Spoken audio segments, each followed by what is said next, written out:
जो NPN transistor होता है वो एक्टिव मोड में सिग्नल को एम्पलीफाई करने का काम करता है। इसके लिए जो कंडीशन जो होता है कि जो बेस इमीटर जंक्शन जो होना चाहिए वो हमारा फॉरवर्ड बेस में होना चाहिए। तो उसके लिए जो कंडीशन है कि जो बेस वोल्टेज होती है वो हमारे इमीटर वोल्टेज प्लस 0.7 वोल्ट के बराबर होना चाहिए। कलेक्टर बेस जो जंक्शन होता है वो हमारा रिवर्स बेस में होना चाहिए, यानी जो कलेक्टर वोल्टेज होता है वो बेस वोल्टेज से ज्यादा होना चाहिए।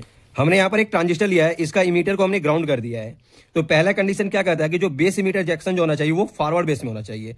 तो फॉरवर्ड बेस में कब होगा, जब हमारा बेस वोल्टेज इमीटर वोल्टेज से 0.7 वोल्ट ऐड कर देना है। तो इमीटर वोल्टेज कितनी है, 0, तो 0 प्लस 0.7 कितना हो जाएगा हमारा 0.7 वोल्ट। अगर यानी बेस पर अगर हम 0.7 वोल्ट से अधिक वोल्टेज देते हैं तो ये जो बेस इमीटर जो जंक्शन जो होता है वो हमारा फॉरवर्ड बेस में हो जाता है। पहली कंडीशन ये। दूसरी कंडीशन है कि जो कलेक्टर बेस जो होना चाहिए वो हमारा रिवर्स बेस में, यानी ये वाली जंक्शन। तो ये जंक्शन तब होगा जब मान लो कि कलेक्टर वोल्टेज हमारा ज्यादा हो बेस वोल्टेज से। तो कलेक्टर वोल्टेज मान लो कि हमारा 5 वोल्ट है, ठीक है, और हमारा बेस वोल्टेज कितना है 0.7 वोल्ट।